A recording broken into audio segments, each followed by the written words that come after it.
Flash floods have ravaged Uttarkashi and has left a trail of destruction in its wake. A catastrophic cloudburst, to say the least, and we have seen those pictures. One that has triggered flash floods in Uttarkashi, worst affected area is this particular village called Dharali village, which has been apparently wiped out. It is located near Harsil in Uttarakhand, and this particular area lies in tatters at the moment. This is a deluge, no less, fueled by a sudden surge in the Khirganga River that has swept away homes, hotels, infrastructure, leaving many dead. In fact, the final figures on this are not absolutely clear. The last we checked, government sources and authoritative sources say at least 4 people have died, 50 others feared injured. Rescue operations are underway with NDRF and the other response teams very much on the ground, even as we speak, including SDRF and ITBP, that is the Indo-Tibetan Border Police, all busy at the moment evacuating survivors, those who are marooned, those who are trapped in these areas. Introducing my guest today, Rituraj Phukan, who is an environmental activist, joining me to discuss this issue. Welcome, Rituraj. Good to have you with us.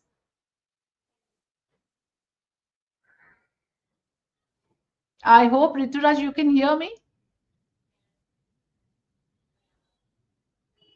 Okay, let me just check the connections with Rituraj again and introduce him. The issue at hand is, of course, one of a catastrophe that we are staring at. I'm going to play out some pictures for our viewers just to get an understanding of what it looks like on ground. This is the sort of damage that has happened to road infrastructure. Pictures playing out for you that we have accessed from Uttarakhand, from the affected areas. Look at the damage that the flash floods and the cloudburst has done to this particular region.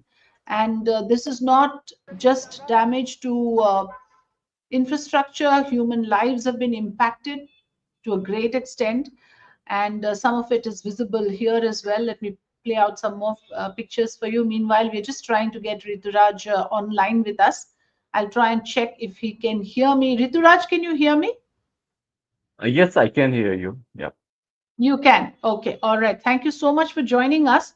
Let me first introduce you to my viewers. Rituraj is an environmental activist and a writer based in Assam. He serves as the Chief Operating Officer of Walk for Water, which is a group that is leading a global water conservation movement with a mission to provide universal accessibility to safe water. So that is primarily what Rituraj does. He's a climate reality leader, trained at Istanbul 2013, and a mentor and district manager with the Climate Reality Project in India. Thank you so much for joining us. Let's then begin with this deluge, which has now caught the attention of the entire nation and clearly huge damage caused to life and property. But we are trying to understand that why such a devastating occurrence has happened in this country at this point of time and in this particular region. Thank you, Afrida, for having me here. Surely it's another devastating impact of the changing climate that we are seeing. Uh, Unfortunately, these have been predicted. These have been projected to happen over the past several years, almost over a decade now. If you remember, there was another devastating cloudburst, and over 6,000 people had lost their lives in Uttarakhand in 2013. And we are seeing these increasingly happening. Just a few weeks ago, we had the entire village in Switzerland washed away due to the glacial where the glacier broke down. So all these are because of the rapid warming of our planet. These kind of anomalies that are happening, they cannot be predicted. At the most, we can project that these are going to happen, but the time and the place of occurrence is very hard to predict. So I think we are going to see more and more of these kind of devastations because of our basically the failure to give importance for urgent climate action. Hmm. I'm going to talk about a few inputs that have come from other experts who are also looking at this occurrence and trying to understand it. And I'm putting it out on screen for you.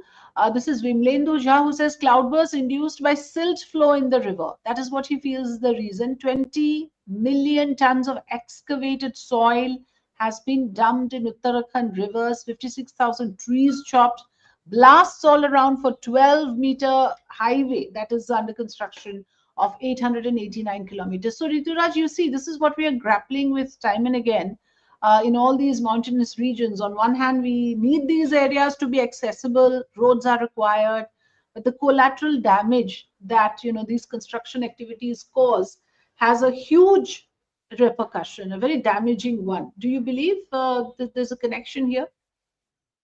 Absolutely. I think rampant development activities without respecting the laws of nature and thinking that we can manipulate nature just for our own needs, and especially when the weather has become so unpredictable, the climate is changing. I think this is a deadly combination, and that is exactly what is playing out right in front of our eyes. But As you know, we have had assessments by the government of India. We had projections by various agencies, including the IPCC, who have uh, already warned us that Mm-hmm. there are so many glacial lakes that are on the verge of collapse because of loss of glaciers, loss of uh, rapid melting of the glaciers, as well as the accumulation of materials near those lakes. And Mm-hmm. On top of that, we are seeing rapid melting of the ice, which is also increasing the flow of some of these, the mountain streams, which feed into Mm-hmm. these lakes and then, cause them to, cause this kind of outburst. Uh, uh, Mm-hmm. and the government has been monitoring many of these lakes for the glacial outbursts. And despite that, we are seeing such incidences happening. And definitely, Mm-hmm. there is a connection between the rapid construction going on. We are seeing landslides even here in Northeast India. We are seeing increasing instances of landslides because while the roads have been widened, the trees have been cut, hacked down, and that destroys the balance of the ecology. Mm-hmm. Natural systems are disrupted, and Mm-hmm. it is something that is avoidable. I mean, in the face of climate change, we should be more careful of how we are addressing development issues. On the other hand, we are just going on with a rapid, development at all cost mindset. I Mm-hmm. think that is the reason we are seeing such casualties. Yes, I mean, look at those pictures there. I mean, people must have been caught off guard. Suddenly, you have this large gush of water that comes and swallows up a village. This is nightmare, no less. And we have seen videos that are circulating, torrents of muddy water, debris crashing through villages, obliterating buildings and roads. Playing out some of those pictures there, which have come from the ground, Rituraj, you must have seen them all. The meteorological department has also now warned that there could be more rainfall until the 10th of August. So, is there a way that further damage can be prevented in a situation like this?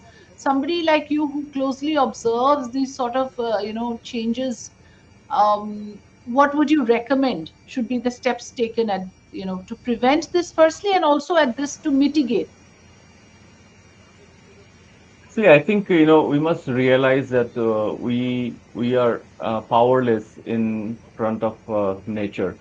If nature Hmm. wants to hit back, it plays out in front of us. We are uh, practically helpless to prevent such incidents.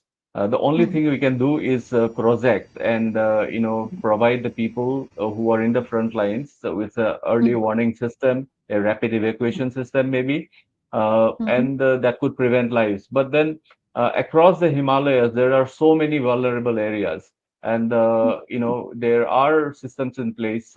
We know that there was a warning sent out to the people. But as you can mm, see from the visuals, there were hardly any time for anybody to get away, to protect their mm, properties. mm, I mean, people could not even mm, get out in time. So it mm, happened so suddenly. And I remember the visuals in the Swiss village of Batten or Battle, which was mm. washed down in May, end of May. Okay. Even there, it came down. The sediments came down very rapidly with the water, but we Mm, saw there was less loss of lives because I think it was mm, been mm, monitored properly and there was adequate mm, warning given and people were evacuated in time. But here we see mm, that mm. we are going to see a lot of casualties, and that is probably avoidable. Yes, I totally understand what you're saying, that the least we can do, like you said, we are helpless before nature. The least we can do with the advancement in technology, with the current infrastructure, or rather the paraphernalia that we have, is to evacuate, save human lives. That should be the foremost priority. Pictures playing out of the Chief Minister of Uttarakhand meeting local residents. They have seen the worst recently in the last couple of days. Let's listen in to Mr. Dhami. I'll just come back to you, Rituraj, playing out what घटना the की Chief बात करी Minister तो had to मैं say वहाँ earlier. Pushkar Singh मलबा है Dhami, जैसा आज CM of Uttarakhand. मैंने वहाँ पर जाकर जब सभी लोगों से मुलाकात करी, लोगों से बातचीत करी और घटना के बारे में जानकारी ली, तो उन्होंने बताया कि सबसे पहले आया, उसके बाद फिर आया, दोबारा 3, 4, 5, 6 बार जो है इस प्रकार से बार बार मलबा आया और वहाँ पर सभी कुछ आपदा की भेंट चढ़ गया। साथ में वहाँ शाम तक जो है सेना के लोगों ने 190 के करीब लोगों को रेस्क्यू किया है। धराली के दाहिनी तरफ से लगभग 120 लोग और धराली के बाईं तरफ से 70 लोगों को रेस्क्यू किया गया है, उनको सुरक्षित स्थानों पर पहुंचाया गया है। अभी घायलों को भी जो है वहां से रेस्क्यू करके उत्तरकाशी लाया जा रहा है, कुछ को वहाँ एम्स में जो जरूरी उनको हायर सेंटर रेफर किया जाएगा। सभी घायलों के भी स्वास्थ्य की पूरी चिंता की जा रही है। साथ में वहाँ एक पानी का जमाव भी हो गया है हरसिल के पास और उसकी सड़क पूरी तरह से, और वहाँ का जो एक हेलीपैड था वो पूरी तरह से जलमग्न हो गया है। इसी प्रकार गंगनानी के पास लाछी गाड़ पर वहाँ पुल था, वो पुल भी आपदा की भेंट चढ़ गया है। पूरा संपर्क मार्ग जगह जगह पर कई स्थानों पर पूरी तरह से भूस्खलन की चपेट में आ गया है। अभी बिजली और टेलीफोन, ये मोबाइल चूँकि वहाँ पर रिस्टोर करना है, बिजली की सुविधा अभी नहीं पहुँच पाई है, सड़कों का काम होना है। सेना के साथ मिलके हम लोग इस पर पूरा प्लान कर रहे हैं। बीआरओ भी उस काम में लगा है, हमारा आपदा प्रबंधन, पीडब्ल्यूडी डिपार्टमेंट, एनएच सभी मिलकर जल्दी से जल्दी करेंगे। हालांकि वहाँ पर काम करना, अभी रेस्क्यू करना और सभी साधनों को फिर से व्यवस्थित करना एक बड़ा चैलेंज है हमारे लिए, क्योंकि So these are the challenges, Rituraj, normally in these areas. So one would have expected that, by now authorities are rehearsed, or well rehearsed with handling these situations. विवाह Do है। you feel that enough is being done, or do you feel that we're still lacking in handling this sort of उम्मीद करते हैं कि situation? जल्दी से I really feel feel for the people living in the front lines, whether it is here in the Eastern Himalayas or in other vulnerable places in the Western Himalayas who are affected by such landslides and cloudbursts and without having the resources to do anything about it. They Hmm, live very marginal lives and they do not have the resources to shift to alternative places, safe places. hmm, So they're very much hmm, dependent on the government. So in it becomes mandatory for the government to ensure their safety by providing more effective or efficient early warning systems. Uh, hmm, Again, we come back to the question of if lives can be saved in Switzerland, why not here? Similar hmm, incident that happened there without minimal loss of lives, and here we have, so many people unaccounted for. Definitely, the army has done a great job in rescuing these people, but this is not the first time it has happened. 12 years back, we had another incident where 6,000 people had lost their lives in Uttarakhand. And then we had other incidents in different parts of the Himalayas. So In it's Wayanad a big, also, there was a major landslide recently, very yes, devastating in Kerala. In exactly. Wayanad. So yeah, exactly. So with all these incidents happening frequently, we would expect that there would be, some sort of, you know, prevention of the loss of lives, measures including early warning systems, rapid deployment of rescue.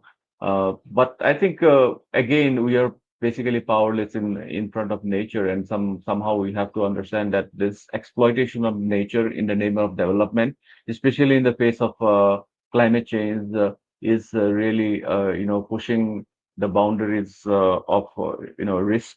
Uh, and survival for the frontline communities. Yeah. Do you think, Rituraj, and this has been my experience as a journalist, that often there isn't enough coordination? Departments work in isolation. There's a forest department, there's an environment department, there will be an infrastructure development and an urban development departments. But the fact is, the areas that overlap, and like you said, for preservation of the natural resources, for the ecosystem, the thinking that is required has to come from all of these stakeholders together, right? If one person is working in one direction and that is working at cross purpose with the other, it just defeats the purpose. So would you, as somebody who has expertise in this area, you've traveled abroad, you have a lot of experience. In fact, I was reading about your experience that you had earlier as a member of the International Antarctic Expedition led by polar explorer Robert Swan, and you have sort of ventured into those treacherous areas, and you would have seen what nature is capable of. My question to you is that, first of all, do you think there should be many more awareness sort of initiatives for the officials? It's not enough for people like you who are already educated and knowledgeable about climate change to go to these places. You must have these officers, the policy makers, get there, to understand the working of nature. Do you think such an initiative could help so that there is interdepartmental cooperation and there is a cohesive plan of action? I have always felt the need for, a for educating or training people from all departments in environmentalism, in ensuring that the interests of the planet are prioritized. It is not just the Ministry of Environment and Climate Change, and therefore, we have been in Assam. Actually, we have been with my one of my organizations, Mahabahu Climate Forum. We have been organizing this training workshops for all departments in different districts. And everybody should have to be an environmentalist. We need to have lifestyle changes. We need to have little understanding that every action can impact the environment and endanger the lives of somebody. So that has to, like, it could be a bottom up approach or a top down approach, but it has to reach each and everybody. So that is what is required. I think while planning for any development activities, now we see that one department will be pushing for clearance, whereas the concerns of only one department, which may not which may actually point out the environmental hazards, are overruled by the collective effort of all the other departments involved in planning and execution of a project. So that is a big issue here. And, somehow we have to make sure that it is always planet first, especially now that we know that we are at the precipice of, the combined effects of climate change, biodiversity loss, as well as pollution. Right. I mean, you said it so beautifully. The planet first, if those two words can be drilled into everyone's head, probably this planet would be a better place to live in. You also said development at all costs does not work. And that's the lesson that we have today. These pictures that are staring at us, that's what it tells us. Rituraj, you come from my home state, Assam. I'm so proud of you that you're doing amazing work in this area. And as you also explained, how you are also taking up awareness initiatives which vary with various departments. Thank you so much for joining us. Pleasure talking to you. Thank you very much. Thanks. See you soon again. Thanks very much. Well, trying to understand this catastrophic development, in fact, let's again look at some of those visuals that we have accessed. to give our viewers an understanding of how devastating this is and what an effort now it takes to restore and to ensure that people who are in the areas who are still in danger are brought to safety. That is what the effort is on for right now. Also to restore communication, not just road communication, internet communication. You just heard the Chief Minister there speaking about it. And it's going to take a lot of time. And it's one event, one devastating event, but then the process of healing at many levels, the process of restoring, rebuilding is going to be a long drawn one. I'll leave you with these pictures. Thanks very much for watching.